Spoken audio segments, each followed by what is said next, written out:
Matchmaker, matchmaker, make me a match. Find me a find, catch me a catch. Matchmaker, matchmaker, look through your book and make me a perfect match.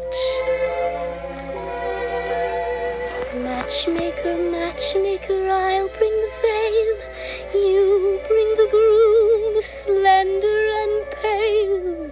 Bring me a ring, for I'm longing to be the envy of all I see. Or Papa, make him a scholar. Or Mama, make him rich as a king. For me, well, I wouldn't holler if he were as handsome as anything. Matchmaker, matchmaker, make me a match. Find me a find, catch me a catch. Night after night in the dark I'm alone, so find me a match. What is up, Swing Dynasty? Welcome to another Commish vid. I'm coming to you today from the wood room, the office in our new home. I couldn't even have sat in here this morning. There was zero floor space, but as the move continues, we are trying to clear this room out. Let me give you a little pan here. This space had tons of stuff in it. This space right here, kind of hard to see where I'm pointing. This had a bunch of stuff in it this morning. There will be a treadmill that'll run along this wall.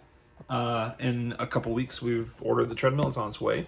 Behind me are a bunch of pictures that got to go up in the house, different places. I don't know about this one right here. I'm not sure about the painting. Might go up, might not. I think that was Brooks.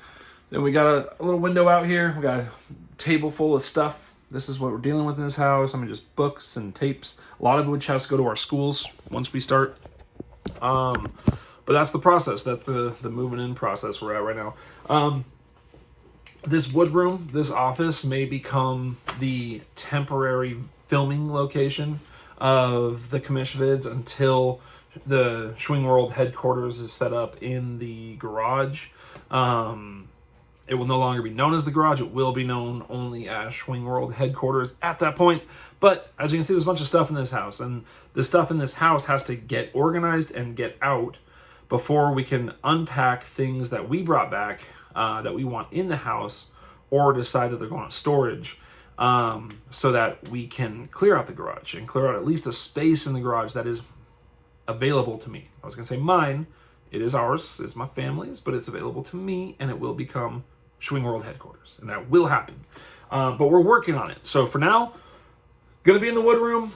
Yeah, I got a nice little view out here. I'm not complaining about it. I don't know about the acoustics in here. It seems a little echoey. I think when the treadmill's in here and some things are up on the wall, I think we're going to be destroying this thing right here, or at least removing all the doors just to make it a shelf rather than this sort of weird looking cabinets that are held up by these supports here, which I don't love those. So a lot of work to do in this house, but we're working on it, and soon Swing World headquarters will be ready. Soon being relative, because I have no idea when that's going to be. At first I thought beginning of the season. My faith in that has crumbled. So we shall see. It's a work in progress. All right. Anyways, despite the move, despite the unpacking and repacking and depacking and yada yada, we are still here at Swing headquarters, bringing you guys some hot material, some league insights, information to help you, information to make this more interesting. We're trying to bring you videos that delight and entertain and inform. And that's hopefully what I'm going to do today. Do a little bit of each. Heavy on the inform or offend. I don't know. Whenever I make my videos, some of you snowflakes are getting a little upset about them. Not saying who, but Daryl wasn't complaining about my raking his very good running back room low. Just going to say that. Daryl was not complaining about that. So, if you're not Daryl, I might be talking about you right now. Just might be. So, Daryl, you're safe. All right.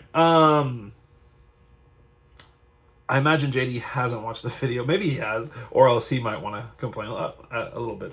I don't know. Anyways, today I'm playing Matchmaker. Okay, so my job today is to set up trades that could happen in our league. Leagues that are trades that I think would help both teams. Maybe when you hear them, you'll think one that is more lopsided than I do. That's, whatever. That's our own analysis. That's our own opinions. When a matchmaker wants to start this process, they need to look at the person, they need to look at the team, they need to pick out some strengths, some weaknesses, and then you try to find complements. People that complement each other, teams whose weaknesses complement another team's strengths, yada yada, so that there's some flexibility. So I looked at team needs, and I looked at surplus positions, or surplus, positions, some draft picks as well. But I looked at those and said, okay, what does each team need to do? Could be a specific position, could be a starter at the position, it could be depth at the position, it could be youth at the position, and then what surpluses do we each have? One or two extra players who maybe aren't necessary this year or in the next couple of years that you could move on from, even if it's a player you don't want to move on from. I'm looking at it from a different perspective than you, and I say he could move on from this player. It might be a player you particularly like. That's not what I care about. I care about you have this many of this position, or you have these two or these three guys, and I think you can afford to give up one of those to address a need you have. So that's what kind of makes this fun. I'm looking at it from a third person, except for my own team, and saying this is where I see you being able to make a cut, or a trade, I should say, and give up a piece that you might otherwise like. So sat down first, looked at team needs. So let's jump into team needs. And then we'll go into team surpluses, and then we'll go into the actual trades. And so we'll see how long this one turns out. I would guess about 25 to 30 minutes if I go kind of quickly here. So let's see. First team I'm going to talk about for needs is me, because I'm first, because I'm me. So I could use, in my opinion, running back depth, because Saquon and Antonio Gibson are not fully healthy. They're not 100%, I should say. Gibson closer than Saquon. I expect Barkley to miss a week, maybe not, but he won't be ready, really truly ready at the beginning of the regular season, which sucks. But that leaves me with maybe almost 100% Gibson, maybe not even almost 100%. David Montgomery, Darrell Henderson, which does help alleviate this need a little bit, and then Devin Singletary, who I don't plan to start. If I don't have to this year, but he could be flexed. He's could be flexible. He's able to be flexed, flex-able, not flexible. I don't know, maybe he is really flexible too. I don't know. Maybe you guys do. But yeah, if like Saquon's out, or if Gibson's out too, and I'm looking at Henderson and Montgomery, I don't mind it for a week or two. I'd like to have a little more flexibility with my running back group. So I'd like to add some depth there, backup depth. It does not have to be starting depth, but it'd be great if it was. I also could maybe use an impact wide receiver. Allen Robinson's I view as my number one. He's been top 10 2 years in a row. Keenan Allen can certainly be my number one. And I also have Chris Godwin. I just am not 100% sure how that's going to shake out. So I wouldn't mind some wide receiver, an impact wide receiver guy I could start if needed, because my backups are a little less certain than I felt before. DJ Chark or T. Higgins or Hollywood Brown or Devontae Parker. There's some guys I'm missing here that I actually would start before a lot of those. But regardless, I could use impact wide receiver. So I think we all could. All right, Bert's needs. They're not many, obviously. I put a startable wide receiver. So I'm thinking a flex position. Could slide into the wide receiver position, because after Hopkins and Kupp and Woods, it gets a little dicey. There's Laviska Shenault, there's Mike Williams. Laviska could really take a step forward this year. Mike Williams just needs to be healthy, but I put that Burt could use a startable wide receiver. That was what I viewed. Obviously, he's not hurting out quarterback. He's not hurting out running back. He's fine at tight end. Maybe he could use one more tight end. So I went with startable wide receiver for Burt in a team without many needs. Phil, I also went with startable wide receiver depth. He has his good starting wide receivers, or a true number one quarterback. He does have, he has Julio, he has AJ Brown, he has Justin Jefferson, he has Devonta Smith. But again, I'm more hesitant to trust rookies than I was last year in these videos. And then at quarterback, he's got Matt Ryan, Big Ben, Goff, Zach Wilson. They're playable. They are playable, but a true number one. Matt Ryan is a true number one, but he's a very streaky quarterback. He's not a guy I feel comfortable plugging in every single week, and that'd be nice for Phil to have that. So startable wide receiver, depth, or a true number one. Lucas, number one need is a third wide receiver, a number 3 wide receiver, because he's got Tyler Boyd there right now, and I don't love that. He also could use a really clear or possible number 2 running back. He's dealing with too much of like Leonard Fournette. Maybe it's Ronald Jones, maybe it's Fournette. Then he's got Etienne and Robinson. Or is he going to go back and forth with them all year? It'd be nice for him to have a guy that's just like, I can play him week to week. Every week, I should say, that he's active. I can play him. Doesn't need to be a young guy. He's got young guys. His roster will shake out. So I had a guy in mind for this one. And that's what I thought he could use. Is like a really clear number 2 running back. Someone to put in there. The other guys can put in the flex, figure it out. Okay, JD, running back, wide receiver, or draft picks. He needs future. I know JD wants to play for now. He wants to play for this season. But when I'm looking at it, again, I'm saying play for next year. Play for 2 years from now. Play for the future. Build a team that will be fun to root for in the next couple of years. So anyone young, any young player, any potential player, picks, yada yada, that's what I would be looking for if I was JD. Daryl, he needs QB depth. He needs a number 2 QB. He has Mahomes and Cam Newton. That's all I'm looking for Daryl is a QB. He needs the one that he can start if Mahomes is hurt, or if Mahomes is on bye, or for some reason if Mahomes is down, because I don't trust Cam Newton and there's no one else. It's Mahomes and Newton. So I think he needs another QB. That's where I'd be going for if I was him.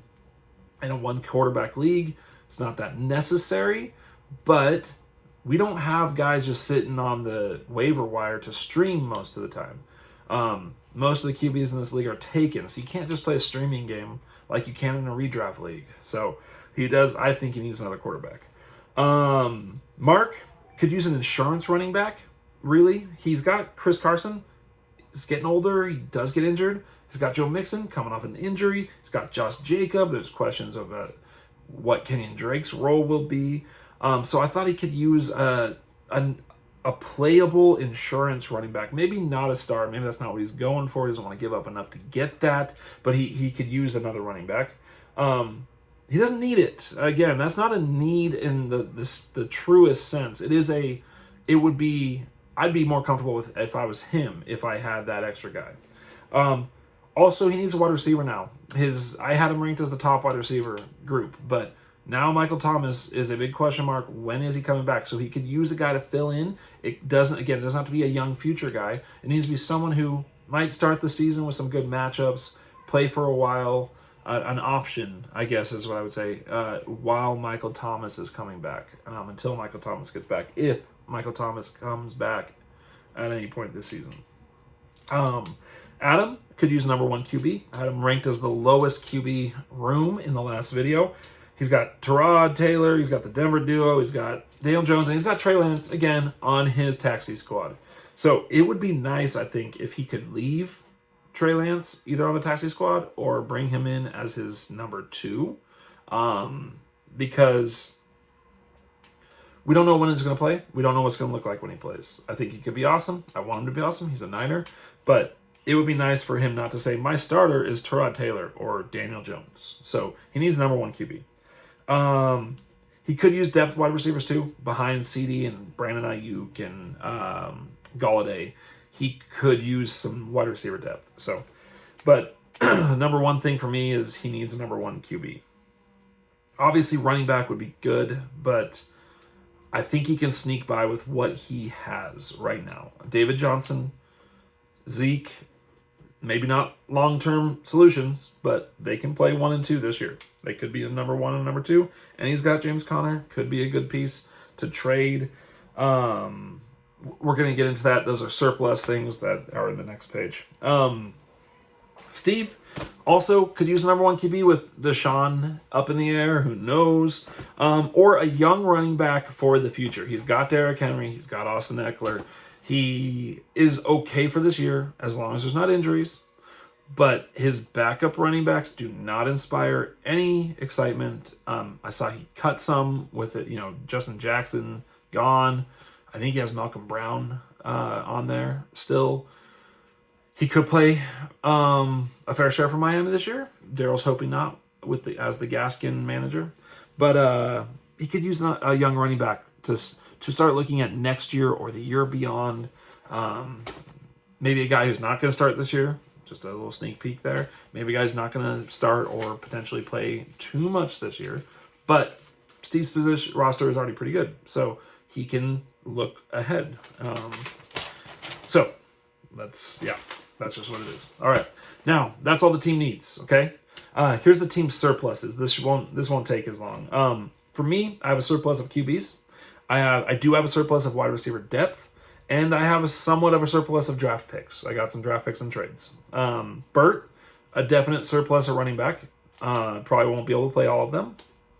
He has wide receiver youth in Mecole Hardman, Laviska Shenault, Terrace Marshall, Nico Collins, even Mike Williams, guys that he doesn't need all of them. So he could get rid of some of them. He could ship some of those off. Phil was hard to go because Phil's got a good starting lineup. It's a very good starting lineup, but depth, surplus is not a word I would use for Phil's roster. He is not stacked at the number of positions. He's just top heavy at those positions. He still has enough running back depth pieces to help address his wide receiver room or his quarterback room. He does have the running back pieces to move. He's got Kareem Hunt, Damian Harris, Alexander Madison, Kenneth Gainwell. They could fetch something. That's sort of in an order of what they could fetch for sure. But he does have enough that he could move on from one of them to try to get something worthwhile. Lucas, he has running back depth. He has a lot of running backs that are okay. After Christian McCaffrey, who's amazing, obviously. He's got Fournette. He's got Naeem Hines, Rashard Penny. He's got the Gus Bus. He's got Chuba Hubbard. Okay, these are some pieces he could move.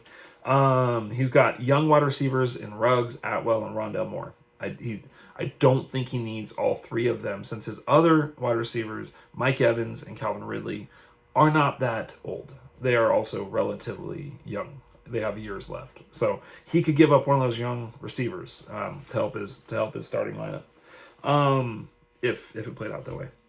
JD, this is where I start to look more at specific names rather than positions. JD has Aaron Rodgers. I think that's a trade that could and should happen. He does have some young wide receivers in Quintus Cephas, Amari Rodgers, and Amon-Ra St. Brown. But what he needs versus what he could get for them is less than Aaron Rodgers. Daryl has running backs that he could trade. He definitely has Chase Edmonds, J.D. McKissick, Tony Pollard, Ramon J. Stevenson. Any one of those guys could be given up off his roster, and his roster wouldn't suffer because he is top heavy at running back. With Chubb and Gaskin hopefully being a full-time starter, possible 2 to 3, 3 down back hopefully for him. He could give up some of those other guys, or at least one of them. Then at wide receiver, he's got Will Fuller, Van Jefferson, and Darnell Mooney, because he's stacked at the top of Tyreek Hill and Steph Diggs. You could put almost anyone at your number 3 receiver at that point and be fine with Tyreek and Stephon Diggs there at his 1 and 2. So Mark is up next. Ronald Jones, I put as a surplus player. Zach Moss, Deebo Samuel, and Nelson Aguilar. Those are kind of his surplus players after his starters. Adam has backup QBs galore. Some of them are starters in the actual NFL. They are backups for our league. Okay. He has James Conner. And I put Cam Akers here. Cam Akers is a trade candidate now. We all know, or we should know by this point, that an Achilles is not a death sentence for a football player anymore, for a running back anymore, but it's not good. It's not good. Now, this is very early in the offseason, or sorry, in the season. I guess we're still in the offseason. It's very early for this injury. Marlon Mack was a little bit later, and he is looking like he's in line to play this season. And so, with even more time, Cam Akers could make it back for 2022. But now it's time to look at your roster makeup, and is it time to move on and try to trade him for something? Maybe you're closer to being ready to compete than the person you're trading him to. So after that, he's also got Big Irv Smith, Minnesota tight end, and Cole Kmet, tight end. So he's got some tight end depth that he could let go as well. Sean's got picks. We all know that. Sean has picks. He's got QB depth, and he's got A.J. Dillon. And I specifically highlight A.J. Dillon because he does have really good running backs ahead of A.J. Dillon. Young running backs, the same age as A.J. Dillon, and they are in starting roles. So I highlighted A.J. Dillon as a very key, could be traded away position for Sean. And last up is Steve. I put Juju because he's got Claypool. I put Jerry Jeudy because he's got Cortland Sutton. I think that he needs to focus on having fewer wide receivers on the same team because he doesn't have that many wide receivers. He does not have too many wide receivers. So he needs to diversify his little portfolio there of wide receivers and get them on some different teams. Of course, you can have wide receivers on the same team, but I know people like Phil has Julio and AJ, and I am assuming he'd be interested in moving on from one of them if he could. But those are both very good players. Now, Jerry Jeudy and Cortland Sutton could be very good players. Cortland had his mini breakout. Jeudy has not yet. Juju and Claypool. I like Claypool a lot. I did not put him on Steve's list. I put Juju because I'm not as, even though Juju had a good year last year, I think Claypool is a better player. Pretty much straight up. I think he's just a better player. He's a better option to have on your team. So Juju ends up on Steve's trade block. Okay, so that's it. That's our needs. That's our surpluses. Now we can jump into the actual trades that I've set up for you guys. Hey, we're doing good on time today. Only 21 minutes in, and we're already on to 5 trades. That's all we've got. So, all right, here we go. The trades. All right. I'm going to start off first. I went with, I looked down the list, and I was like, okay. What do we got here? Bert, what's he need? I said that Bert needed a startable wide receiver. Someone he could be able to start this year. Not for sure will be able to start this year. Bert's team is also very good, and I thought he could play this for the future. So when you hear this, it might be like, no, why would you do that? I happen to believe that this guy will be better this year or next year than he was last year and will be startable at least in the flex, which is what I said. So Bert's trade partner is Lucas. So I said Bert needed a wide receiver. Lucas needed an option at running back that he could start. So Bert goes with a player who probably will score less this year than Lucas's player, but is a lot younger and has a much longer career ahead of him. So Bert is going to get Henry Ruggs in this trade. Bert gets Henry Ruggs. I mean, he could even put him on his taxi squad if he really wanted to, just to see. But I think Henry Ruggs, in a pretty depleted Raiders receiving corps, Nelson Aguilar's gone. Okay, Brian Edwards didn't have the rookie season that we all wanted him to, or people wanted him to. Neither did Ruggs. The talent is there, the speed is still there, and he's playing for the Raiders, who need someone to catch the ball other than Darren Waller. Because Josh Jacobs isn't catching the ball enough, and this receiving core is not catching the ball enough. So Burke gets Henry Ruggs, and he gives up Mike Davis to Lucas. Now, as of now, Mike Davis is the starting running back for the Falcons. And Lucas probably looked in sadness last year as Mike Davis took over for Christian McCaffrey in Carolina and had a great season. Really good, and parlayed that into a good contract with the Falcons this year. So Lucas is getting a 1-year running back that puts him with Christian McCaffrey, starting running back Mike Davis for the Falcons. And then in the flex, he can go with Robinson or Etienne, whoever he wants to go with there. Okay, he's also got Fournette available, but that McCaffrey, Mike Davis is seems to me right now to be more of a surefire thing. Now Bert might want to keep Mike Davis, but he's got Cook, he's got Aaron Jones, he's got Miles Sanders, he's got his running backs set up. So he's got Mostert, who I almost made this a Mostert pick, by the way. I almost had Bert trading Mostert away, but instead he's trading Mike Davis away. Okay, and then he gets Henry Ruggs back. So that's the trade number one. On the surface, I feel like it favors Lucas this year, but it could favor Bert heavily in the future. I mean, Henry Ruggs could become a really good player still. I don't know. Maybe he'll just be John Brown for his entire career. Maybe he'll be Deshaun Jackson. Maybe he'll be nothing. Maybe he'll be terrible. So I would do it though. I would do it from both sides. If I was both of those guys, I would pull that trade off. I would go for it. Okay, on to trade number 2. This is me, and this is Daryl. That's who I paired up for this one. Daryl and I have already made a big trade this offseason. I acquired Aaron Jones from him for Myles Gaskin and a first-round pick. I feel like something like that was... I can't remember what the other piece was, but yeah.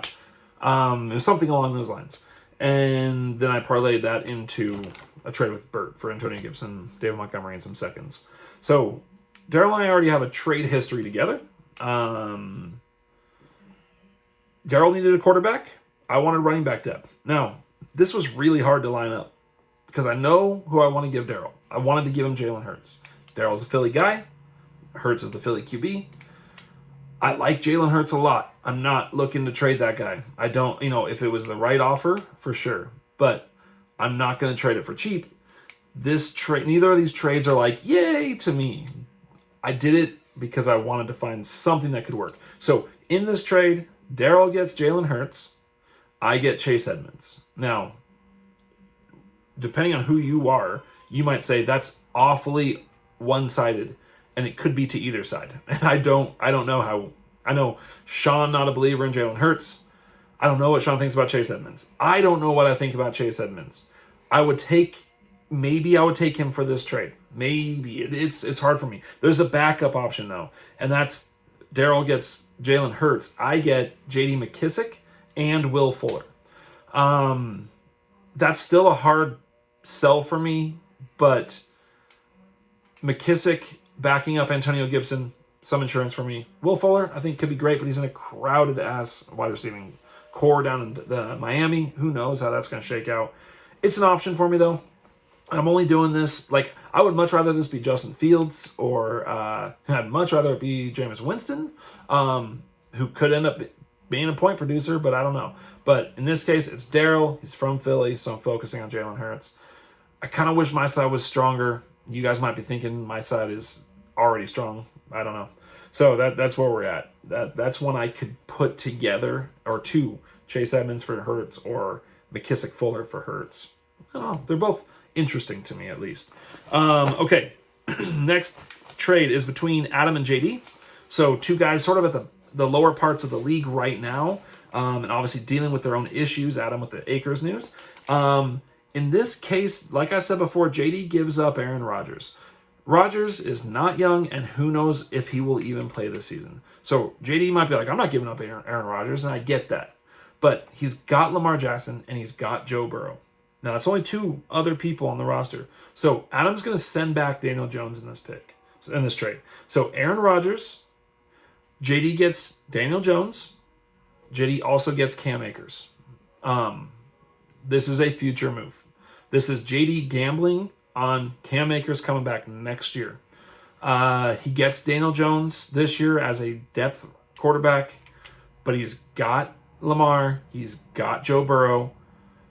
Rodgers was, amazing last year, but how many games, if Lamar's playing like we know he can, how many games is he going to say, yeah, I'm going to put in Aaron Rodgers? over Lamar Jackson if Lamar is scoring a rushing touchdown or two every single week again. Not every single week, but you know what I mean. So I thought this was an interesting one. Aaron Rodgers for Daniel Jones and Cam Akers. Adam might hate it, but I don't know what he believes right now about Cam Akers. JD, same thing. I don't know if he believes in Cam Akers coming back. I thought it was an interesting one. That if I was those teams, from both sides, would be like, ooh.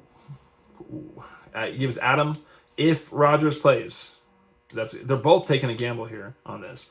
If Rodgers plays, it gives Adam a much better roster this year. Maybe playoffs. If he's got Rodgers, Zeke, David Johnson, James Conner, who was one guy I considered putting in a trade, James Conner, and then CeeDee Lamb, Brandon Ayuk, Kenny Golladay, again, Irv Smith, Cole Kmet, and he's got Kyle Pitts. I'm like, man, if Aaron Rodgers is in the team, maybe Adam has something going this year. JD, for me, it's like, all right, he's got a depth QB, and he's got a piece going forward that Cam Akers could be huge for his team next year. But I know JD wants to play for this year, so he's probably against this trade completely, but that's okay. All right, next one up.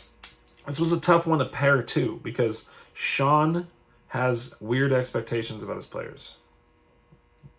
Anyways, Sean and Steve matching up the bro-in-laws here.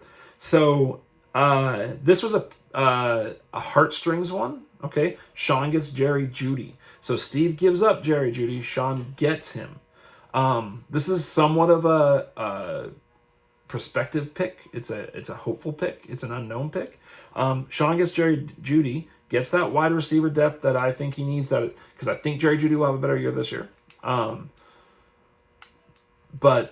gives him that more experience, slightly more experienced wide receiver depth than just Jamar Chase and rookies give him. And then Steve gets A.J. Dillon and a second-round pick. Okay, so Sean gets Jerry Jeudy.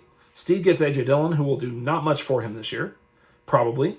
Bert's hoping he doesn't do much for him this year. So to sweeten it, he gets a second-round pick. Sean has plenty of picks. He's not even going to be able to use all of his picks in the future and actually have those players on the roster. So a second-round pick, not a big deal. Meanwhile, Steve has an aging roster. It is aging somewhat. So he can move on and maybe target the QB of the future with that second-round pick. Or take a swing for a new young running back if there's any available in the second round next year. So that's one option, okay? Or you can replace the second round pick with Denzel Mims. So Steve gets another wide receiver back because he doesn't have too many wide receivers. But he gets A.J. Dillon and Denzel Mims, and Sean gets probably the best player in the trade, I think, in Jerry Jeudy, at least for this year. But I think that's relatively fair. So, yeah, last one up. Mark and Phil are the dancing partners here. Mark gets Kareem Hunt. So sounds big, sounds like a big name. He was a running back one last year, I believe, with all the injuries, and with Nick Chubb injury. So he gets Kareem Hunt. Phil gives up a big player there, a big piece there. But Kareem Hunt's 25 or 26. He's the backup. When he was the starter, even then, he was not dominant. He catches a lot of balls.